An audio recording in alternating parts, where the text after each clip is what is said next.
Let's talk about YouTube jail. Yep, it's a real thing. If you violate copyright law, get community guideline strikes, post harmful or misleading content, YouTube can penalize your channel. You might get demonetized, lose access to features, and even get your videos suppressed. And in some cases, creators are even getting shadow banned. But here's the truth that no one is talking about. For 99% of creators, YouTube jail isn't caused by the algorithm. It's caused by confusion, inconsistency, and unclear strategy. Welcome back to the Think Media Podcast. My name is Sean Cannell, your guide to building a profitable YouTube channel. And we're going to be talking about why you might be stuck in YouTube jail and 7 keys to break free. Let's dive into number one. Number one, rewire your mindset. The first of our 7 keys starts with resetting your thinking. You might be telling yourself the algorithm is against me. YouTube must be suppressing my content. I'm shadow banned. But the truth is this, for 99% of creators, they're not shadow banned. Their content just sucks. Can I say that? I mean, let me put it another way. You might just not have found your thing yet. Like your content is low effort or it's not aligned with your strengths. For 99% of creators, you're not shadow banned. Your content just isn't working yet. So let's break this down. If you are getting limited reach with good content, maybe you're violating some of these things. Community guideline violations, harassment, misinformation, dangerous content. Maybe your content's being age gated because you're talking about more mature themes, drugs.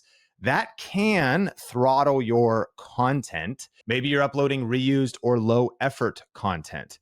This could be AI spun content or copied videos that could cause YouTube to not distribute your content as widely because it does know what kind of content you're uploading. Google can scan the videos. Maybe you're using misleading titles, tags, thumbnails. Maybe you're posting content that's not suitable for most advertisers, excessive profanity or graphic content.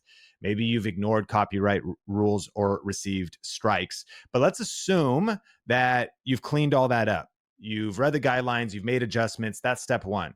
So really, you're probably in step 2 and you're not being blocked. You're in a learning phase and that's okay. You're not failing. You are figuring things out. You haven't found your format, your hook, your rhythm yet. So let's reframe the narrative. You're not stuck. You're just early. I could figure this out. There's data in every upload. I just haven't learned that data yet. Success leaves clues and failure leaves clues as well. And I am here to find them. So there's no more victim mindset, no more algorithm blame game. Let's shift from frustration to curiosity because once your mindset resets, everything else can follow. So let's talk about how to do that, starting with number 2. Number 2 is audit your YouTube channel like a stranger. For 99% of creators, including me, you're too close to your content. We get so wrapped up in it. The key is we need to zoom out. So go back and look at your last upload and ask yourself this question. Would a stranger click on this video? Are your thumbnails messy, outdated? Are they clear or are they unclear? Does your value proposition, does the promise of your channel, what your YouTube channel is all about, come through in 7 seconds or less if someone lands on your channel? The challenging thing is to look at your channel not through your own eyes, but through the eyes of a stranger. Step into their shoes. And let me tell you a story about the power of getting a fresh perspective for your YouTube channel. So a great example of this happened recently with Nick and Lisa from the YouTube channel called The Ready Life. They're a part of our one-on-one YouTube coaching program here at Think Media. And they had a great idea to take a powerful training that they had originally recorded on DVD, yes, a physical DVD disc, and to repackage it, there's the key, into a fresh YouTube-friendly concept. So the idea alone wasn't enough. That's where the coaching came in. And so one of our coaches, Nathan, really walked them through this process. Catch all these points. They first obsessively refined the hook, the title, and the thumbnail. Secondly, they repositioned the content into an entertainment-first strategy. Third, they experimented with a no funnel approach because they have a membership program. And so they were actually driving leads straight to their membership trial. And they tested smart feedback tools using Claude and Gemini to sharpen every detail about the repackaging of this video idea. What was the result? They got 100 times more views than they normally did on their previous videos. With over 208,000 views in just a few days, their video ranked 1 out of 10, and it's been driving consistent leads to their business. So this wasn't a fluke. It was the fruit of focused feedback and strategy. But I know that not everybody has a coach or can afford a coach right now. But the key is this: you got to get an outside, fresh perspective on your channel and your content, because a lot of us are stuck because we're too close. And the harsh truth is this: a lot of YouTube channels look a lot more like a hobby than a real professional brand. A lot of YouTube channels look a lot more like a hobby or a side project than a powerful mission. And so your homepage, your YouTube channel, your thumbnail should scream, who's it for? What is it about? And why should people subscribe? Number 3, use these 3 alignment questions to get out of YouTube jail. So these are some powerful questions that will help you on your upcoming videos and even the reworking of your YouTube strategy. First, what do people want?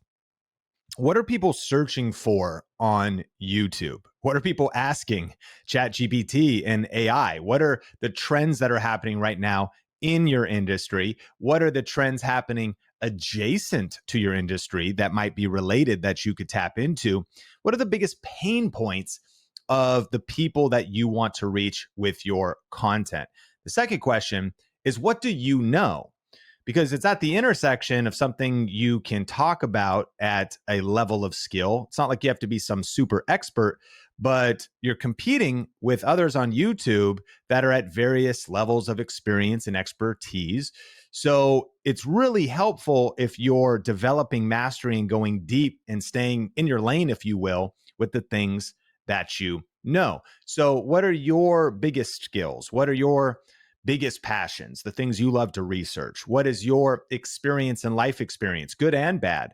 The stories of failure that contain powerful lessons that could help transform listeners. The stories of success that contain valuable insights that can serve your audience. So what is it you know? And the third question is, what's working on YouTube right now? Don't miss this, because it's a new year. It's a new YouTube environment. And YouTube's always changing and competition is rising. So you're asking yourself, what formats work on YouTube right now? What are the types of topics or the types of titles or types of title structures that are working right now on YouTube? What's changed? Subscribe to the Think Media podcast for more on this, because that's what this podcast is all about, helping you learn what's working now on YouTube. So ask yourself, what do people want? What do you know? And what's working on YouTube right now? What are some of those fresh content opportunities? The intersection of those 3 questions is where you're going to get momentum to break out of jail. Number 4, if you're stuck right now, maybe views are going down, you're plateaued, you don't know how to get out of this rut, I want to encourage you to think about 3 words: rebrand, restart, reinvent. Because the truth is, you may not need a new channel. You may just need a new approach. That could be a small change of video strategy, maybe a new series, or it could be a massive change. So one of our Video Reiki Academy students, Kimberlea, started her YouTube journey in 2010 when she was in law school. And what began as a creative outlet grew into a successful channel in the beauty and DIY space. And eventually, she really built a niche empire around tech fashion. And for a while there, especially when they were popular, she dominated search results for pop sockets. You remember those? You put them on the back of your phone. They helped you like not drop your oversized Samsung or iPhone, and even built her own phone case company. But after years of following trends, something fell off. She plateaued. In a way, she might have been like, I was free once and I had lots of success, but now I'm in YouTube jail. But here's something she realized partway into her YouTube journey. She said, I realized I was creating just for clicks, not for connection. So in 2021, Kimberlea made a bold move. She rebranded her entire channel. She walked away from the niche that had brought her views, income, and recognition. She pivoted towards her true passion for legal storytelling and justice. And with a background in psychology, sociology, and a legal doctorate, she began telling true crime stories with a victim-focused, deeply researched perspective. It was a complete shift in content, but it connected on a deeper level than ever before. And she said this, I finally knew my why, and that changed everything. And so using the same principles that she had learned in our YouTube growth program years earlier, she continued to create content, but the big key here is she rebranded. She really restarted and she reinvented her channel, her strategy, and she really re-tapped in, asking herself the question, what am I really passionate about? What's really driving me? What kind of content do I really want to make? And so this time she was creating content from alignment, and it worked. Today, she's been working with major brands in every video. She has a loyal audience. She creates content that feels meaningful. And her story proves this: you don't need a new channel.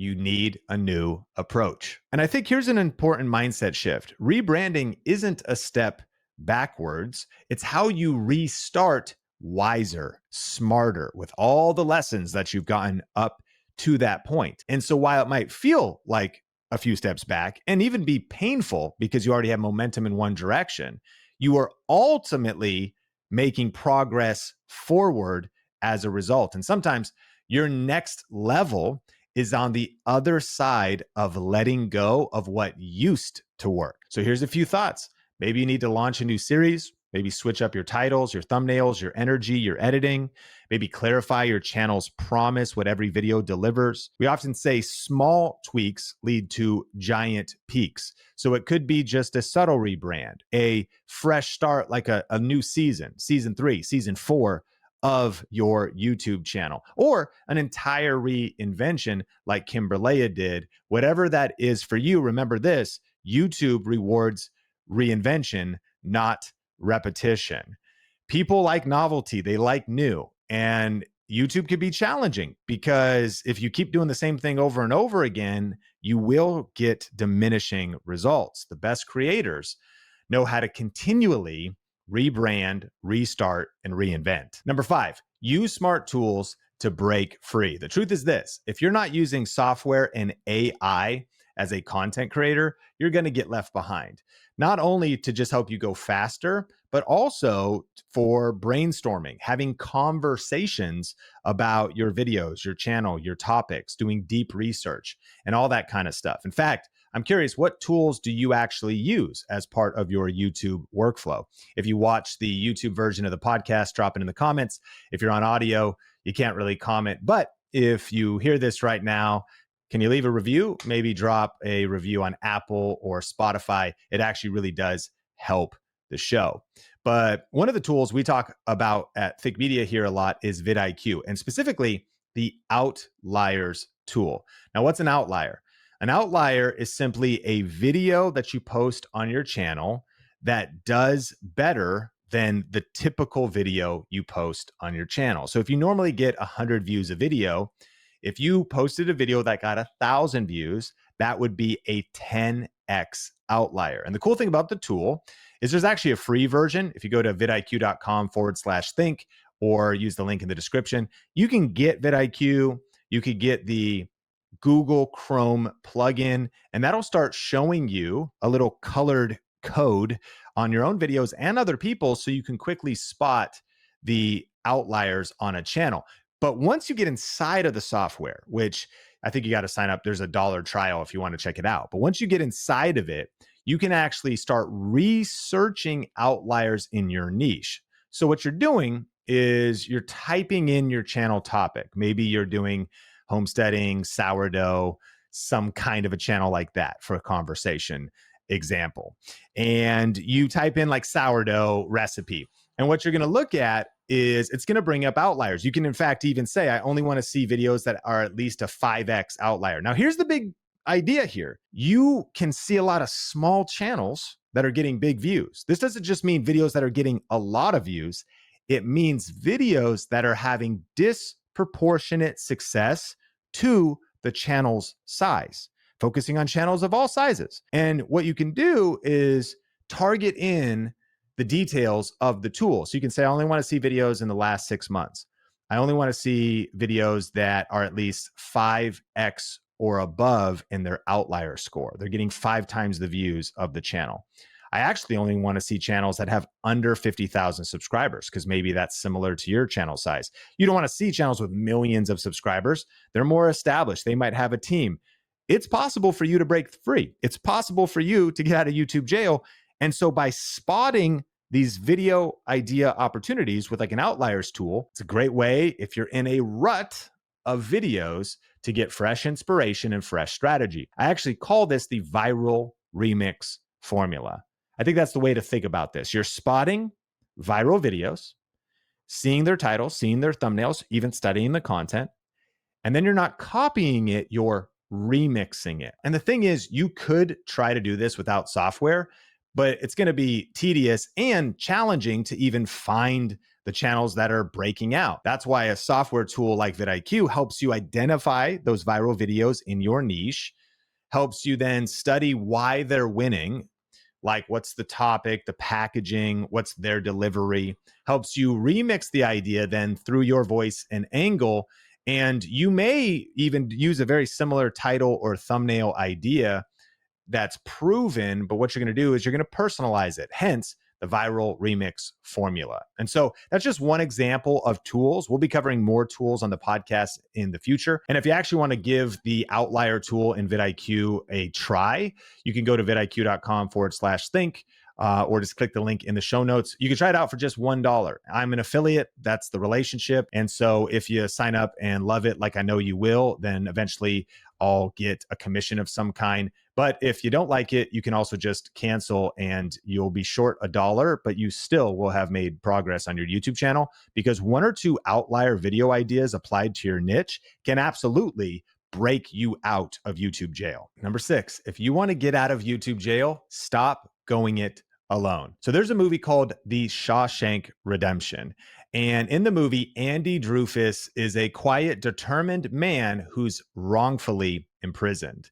And so over the years, he forms a deep friendship with Red, who's played by Morgan Freeman, who becomes his closest ally. And while Andy is secretly digging a tunnel to freedom, it's Red's encouragement and belief that keeps his hope alive. Andy didn't just escape with grit, he escaped with community. Because even in prison, it wasn't just the digging that got him out, it was the friendship that helped him persevere. Isolation is part of the trap.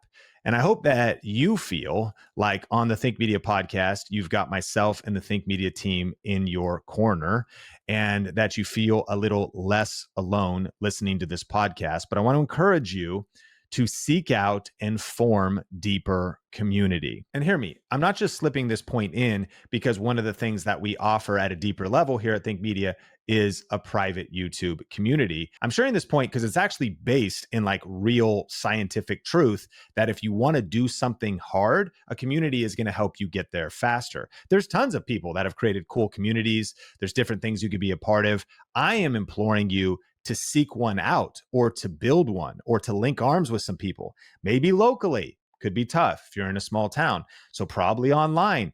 Get in a community. And here's the data. Multiple studies confirm that joining a community dramatically increases your chances of success, especially when pursuing creative goals like growing a YouTube channel. Research from University of Wisconsin shows that people with a strong sense of community report significantly lower levels of stress, anxiety, and depression, while those with negative or no community connection are up to 5 times more likely to struggle mentally. YouTube is a mental game. It takes so much resilience and grit, and you're going to have highs and you're going to have lows and you're going to feel discouraged and you're going to want to quit. That's why having a community can be a huge key when you're digging your way out of YouTube jail. The CDC also links strong social ties to better physical health, resilience, and longevity. So for creators, isolation can reduce your motivation and creativity. I don't know if you've ever felt like it's just hard to get up and film today. You feel kind of like you're in sludge, your energy is low.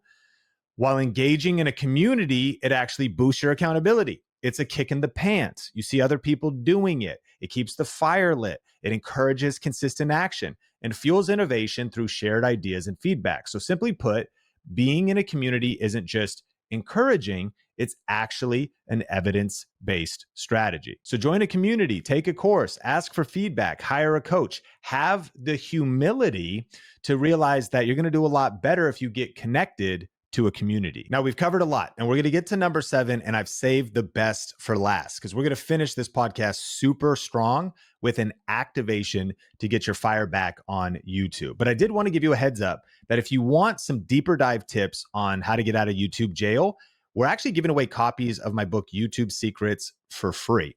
All I ask is that you cover shipping. So if you go to ytsecrets.com or just click the link in the show notes, it'll take you over to a website where you can enter your information. If you just pay for shipping, I'm going to mail you the updated second edition of YouTube Secrets. It covers our 7-step framework for YouTube success. In the second half of the book, it covers some advanced strategies for getting views and subscribers. So if you are interested in me mailing you a copy of this book and some cool bonuses as well, go to ytsecrets.com or just click the link in the show notes to claim your free copy of YouTube Secrets. Okay, let's dive into number 7, which is get your fire back. And we're going to actually do an activation together, a 4-step framework that'll break you out of the mental YouTube jail that a lot of us can find ourselves in. Maybe you're feeling burnt out. Maybe you're feeling low on purpose. This is actually based in neuroscience. So we're legit going to be rewiring our brains together. So here's step number 1. Name what you're feeling. You're actually going to articulate and think about what is the feeling you're feeling right now in YouTube jail. The truth is this: you cannot heal what you don't face. So what are you feeling right now? Don't judge it, just name it. Here's some examples. I feel stuck. I feel invisible. I feel like I'm wasting my time. I feel like quitting. I feel like I'm in YouTube jail. So step 1 is you're just naming the emotion. Step 2, you're going to challenge the thought. So now if you're like, I'm stuck, you're asking now, am I really stuck or am I just in a season?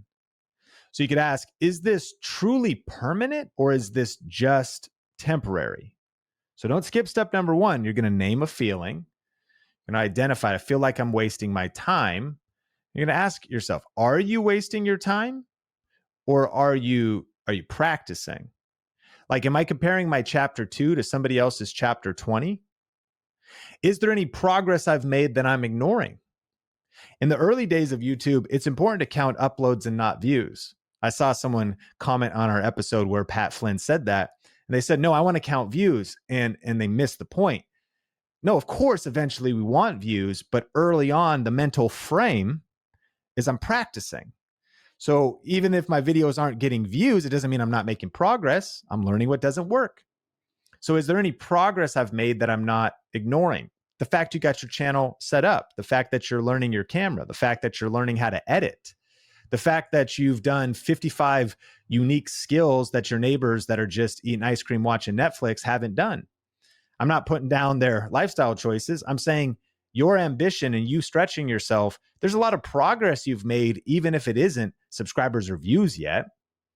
So what you might discover is you're not stuck, you're processing. You're not behind, you're becoming. You're growing. So step 1, you're naming the feeling. Step 2, you're challenging it. You're asking the questions around it. You're challenging that feeling, that thought. Number 3, you're going to reframe the narrative. And thoughts are a lens. So if you change the lens, you could change what you see. So we kind of touched on this, but it's things like this. Like, this is not failure, this is feedback. This dry season is training me for the next level. I'm not starting over, I'm starting wiser. I'm in a reinvention phase. This is not a dead end. You may have heard the story of Thomas Edison, who's famously credited with inventing the commercially viable incandescent light bulb. Although many inventors actually contributed to the concept before him, his version was successful. He pioneered something new. He created a long-lasting filament. He used carbonized bamboo that could last over 1,000 hours. He had a practical vacuum-sealed glass bulb and a complete system. He had dialed in the wiring, the sockets, the switches, the generators. He didn't just invent the bulb, he created the whole infrastructure of electric lighting. But he didn't do it on his first try. In fact, he failed over 1,000 times trying to get this light bulb to work. And that's where the famous quote comes from. And it's this: I have not failed 1,000 times. I've successfully found 1,000 ways that won't work. That's the power of reframing the narrative. And I have learned from interviewing now over 500 very successful YouTube creators and entrepreneurs that are using video to grow their businesses that this is the mindset that they have. It's not that they feel different than you or that they haven't failed a lot like everybody has. Feeling stuck, feeling invisible, going through seasons of obscurity, feeling like you're wasting your time. It's all real. But you challenge that thought, you reframe the narrative, and you're like, I'm testing, I'm experimenting, I'm finding ways that don't work, and then I'm doing a different version next time. So Thomas Edison didn't just create the same wiring and switch and generator and bulb every single time. He was checking off the list the ways that didn't work, which brings us to step number 4, which is take action with the new frame. So action is the bridge between belief and breakthrough. And so just shifting your belief and reframing your experience up until this moment is not going to be enough. The key now is breaking out of YouTube jail and the negative mindset we can be in and asking yourself, what step can I take now aligned with this new mindset? And so that next step might be audit your last video titles with what we talked about earlier, looking at your channel through the lens of a stranger. Look at your last few uploads with a fresh perspective. Study 3 viral videos in your niche. Use the viral video remix formula we're talking about, or grab a tool and spot some outliers and actually sit down and study. This is like journal open, iPad open. You got your tablet and you're like, okay, let me really break down. This video is doing well in the niche. What is going well about this video? What can I learn from the hook, the opening, how they communicate? Outline a new series you feel excited about. Change your channel banner to reflect your new vision and your about page. It's not because if you just change that, your channel is going to start getting views. It's because you're actually reframing the entire strategy.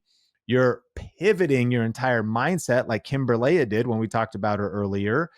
And so these are the actions you will take from this new frame. Small moves can create big momentum, and consistency will compound your confidence. So let me give you one final bonus tip, and it's this. Remember, YouTube jail isn't always about the algorithm or punishment. It's about the internal narrative that we tell ourselves, which reminds me of the story of the elephant and the rope. When a baby elephant is young, it's tied down with a heavy chain, and it struggles, pulls, and fights, but it cannot break free because it hasn't grown large enough or strong enough to do so yet.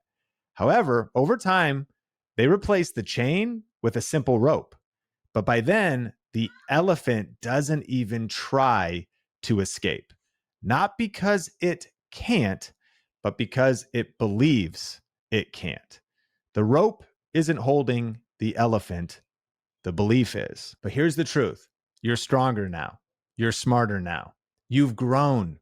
And the only thing that's holding you back is the belief that you're stuck. And so I hope this episode gave you a new frame and a fresh perspective. And I can't wait to connect with you in a future episode.